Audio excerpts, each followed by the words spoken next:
Hello दोस्तों, आपका स्वागत है अविनाश क्लासेस के हिंदी स्टेनो चैनल में।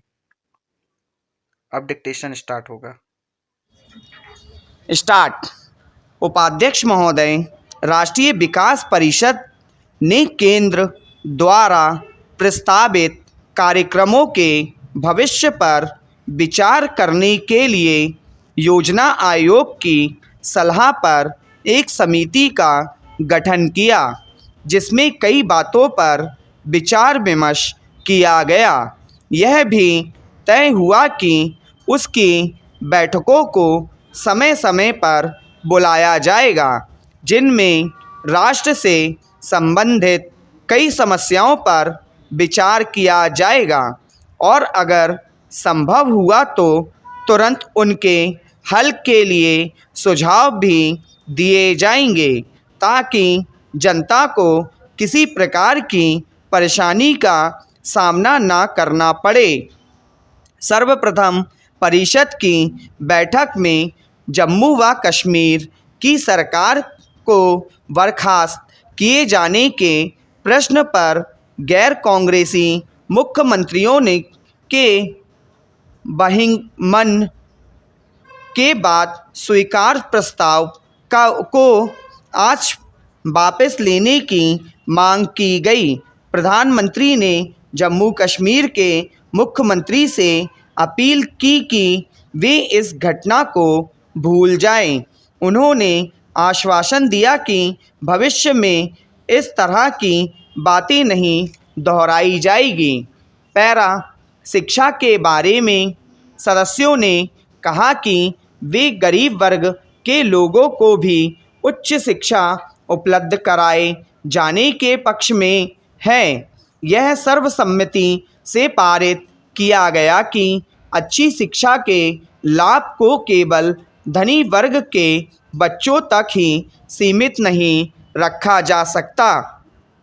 इस पर गरीब वर्ग के बच्चों का भी उतना ही अधिकार है तथा उनके लिए भी शिक्षा उपलब्ध कराने का पूरा प्रयत्न करना चाहिए।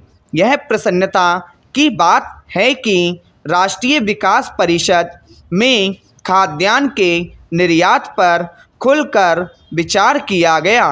सब सदस्यों ने सर्वसम्मति से यह स्वीकार किया कि सरकार गरीब लोगों को खाद्यान्न उपलब्ध कराने का कार्यक्रम तैयार करे, जिसमें गरीब लोगों की ज़रूरतों को पूरा करने के बाद ही निर्यात करने पर विचार किया जाए। ज़रूरत के अनुसार चावल के आयात के लिए सरकार गेहूं का निर्यात कर सकती है। बैठक में औद्योगिक माल की कीमत कम करने पर भी जोर दिया गया और कहा कि इसके बिना उसकी खपत नहीं बढ़ सकती। इन वस्तुओं को आम लोगों की पहुंच तक लाने के लिए पूरी व्यवस्था की जानी चाहिए। इस दृष्टि से उत्पादन खर्च में कमी करना अनिवार्य हो जाएगा।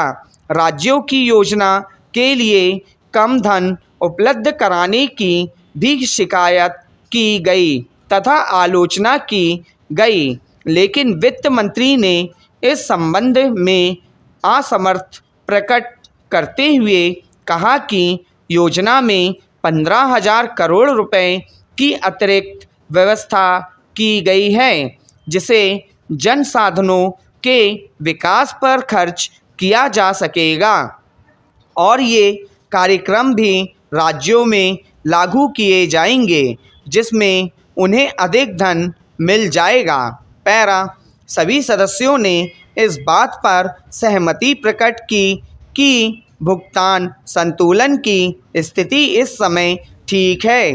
साथ ही उन्होंने प्रत्यक्ष करों से साधन जुटाने पर बल दिया। इस बात पर संतोष व्यक्त किया गया कि योजना विदेशी मदद पर निर्भर नहीं है, इसलिए अंतर्राष्ट्रीय मुद्रा कोष या किसी अन्य संगठन के दबाव में आकर नीतियां बदलने का कोई सवाल नहीं उठता।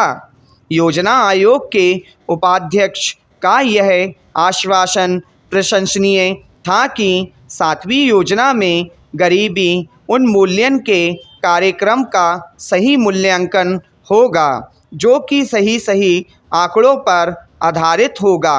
साफ पीने के पानी की देश भर में व्यापक व्यवस्था की जाएगी। उन्होंने यह भी आश्वासन दिया कि भविष्य में बिहार जैसे अन्य गरीब राज्यों के विकास की ओर अधिक ध्यान दिया जाएगा। साधनों की उपलब्धि को ध्यान में रखते हुए उनके विकास के लिए सर्वाधिक मदद दी जाएगी। इसके साथ साथ पूर्वोत्तर राज्यों के आर्थिक विकास के लिए भी विशेष कदम उठाए जाएंगे। बैठक की समाप्ति पर सभी सदस्यों ने संतोष व्यक्त किया था। प्रधानमंत्री, वित्त मंत्री और योजना आयोग के उपाध्यक्ष का धन्यवाद किया।